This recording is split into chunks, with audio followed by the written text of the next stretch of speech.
കോട്ടയത്ത് സഹകരണ വകുപ്പ് സ്ഥാപിച്ച അക്ഷര മ്യൂസിയത്തിനെതിരെ മുൻ മന്ത്രി ജി സുധാകരൻ. ആലപ്പുഴ NBSന്റെ ഓണം പുസ്തകോത്സവം ഉദ്ഘാടനം ചെയ്യുകയായിരുന്നു അദ്ദേഹം. കോട്ടയത്തെ NBSന്റെ 4.5 ഏക്കറോളം വരുന്ന സ്ഥലത്താണ് സഹകരണ വകുപ്പ് അക്ഷര മ്യൂസിയം സ്ഥാപിച്ചത്.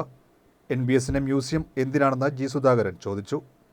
NBSന്റെ മ്യൂസിയം പുസ്തകങ്ങളാണ്. അക്ഷര മ്യൂസിയം സ്ഥാപിക്കേണ്ടത് NBSന്റെ ജോലിയല്ല. ഇത്തരം അസാധാരണ ബുദ്ധിയുള്ള ചിലരുണ്ടെന്നും ജി സുധാകരൻ പരിഹസിച്ചു.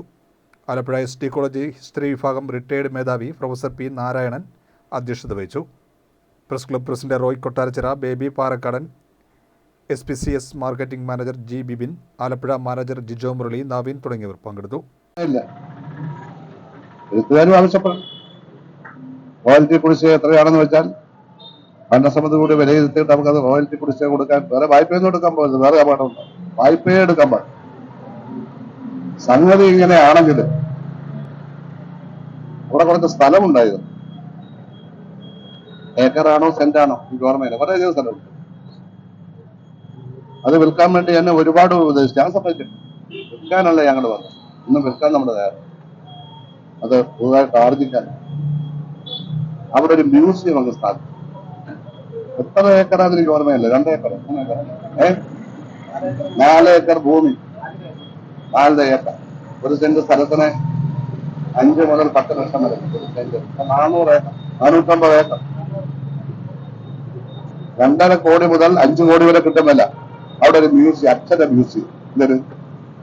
അതെന്തിനാ മ്യൂസിയം? NBSന്റെ മ്യൂസിയം എന്തിനാ? NBSന്റെ മ്യൂസിയം എന്ന് പറയുന്ന ഈ പുസ്തകങ്ങളാണ്, എഴുത്തുകാരുടെ പുസ്തകമാണ്. എന്തിനാണ് ഈ മ്യൂസിയം ഉണ്ടാക്കിയത്? അവിടെ എത്ര പേര് കാണാൻ വരുന്നുണ്ട്? എനിക്കറിയില്ല. അതൊക്കെ ആരുടെ തലയെ വിളങ്ങത?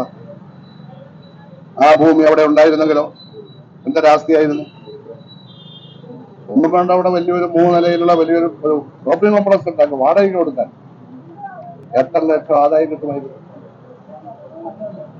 അപ്പൊ ഇങ്ങനെയൊക്കെയുള്ള വളരെ അസാധാരണമായ ബുദ്ധിയുള്ള ആളുകളൊക്കെ ഉണ്ട്. അക്ഷര മ്യൂസിയം ഏതെ? അത് NBSന്റെ ജോലിയാണോ? അക്ഷര മ്യൂസിയം സാംസ്കാരിക വകുപ്പ് ഉണ്ടാക്കേണ്ടതാണ്. സാംസ്കാരിക വകുപ്പാണ് അത് ഉണ്ടാക്കേണ്ടത്. എനിക്കറിയില്ല, ഞാൻ കാണാൻ പോയില്ല. ഇതൊക്കെയാണ് നടക്കുന്നത്. ആവശ്യമില്ലാത്ത കാര്യങ്ങളിലാണ് താല്പര്യം.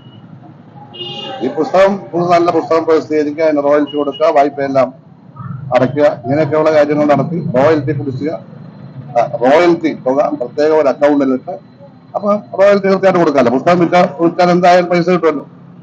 അതിന്റെ 10-15% എത്രയാണോ അത് ഇട്ട് കഴിഞ്ഞാൽ റോയൽറ്റി കുടിശ്ശിക വരുത്തില്ലല്ലോ. അതെടുത്ത് ചെലവഴിക്കുന്നത് എന്തിനാ? അതെടുത്ത് ചെലവഴിക്കുന്നതിന് പ്രത്യേക തരത്തിലുള്ള ബുദ്ധിയോ സാമർഥ്യമല്ലോ. ഇതൊക്കെ എന്താ ചോദ്യം ചെയ്യാതെ? അവിടുത്തെ ജീവനക്കാരെന്താ ചോദ്യം ചെയ്യാതെ? മനസ്സിലായില്ല. അവർക്ക് ശമ്പളം കിട്ടില്ല. ശമ്പളം കിട്ടാത്തതിന്റെ കാരണം അവര് തന്നെ, അവരുടെ ജോലിയാ ആ സ്ഥാപനം നിലനിർത്തേണ്ടത്. ഇനി പഴയ പോലെ ആകുകയാണെങ്കിൽ അതിനിപ്പോ അതേപോലെ ആകത്തില്ലായിരിക്കും, എനിക്കറിയില്ല. അപ്പൊ അദ്ദേഹം പറഞ്ഞത് കേട്ടപ്പോ ഇപ്പൊ ശമ്പളം പോലും ഇല്ലെന്നാണ്. നല്ലതൊരു ചെലവാകട്ടെ.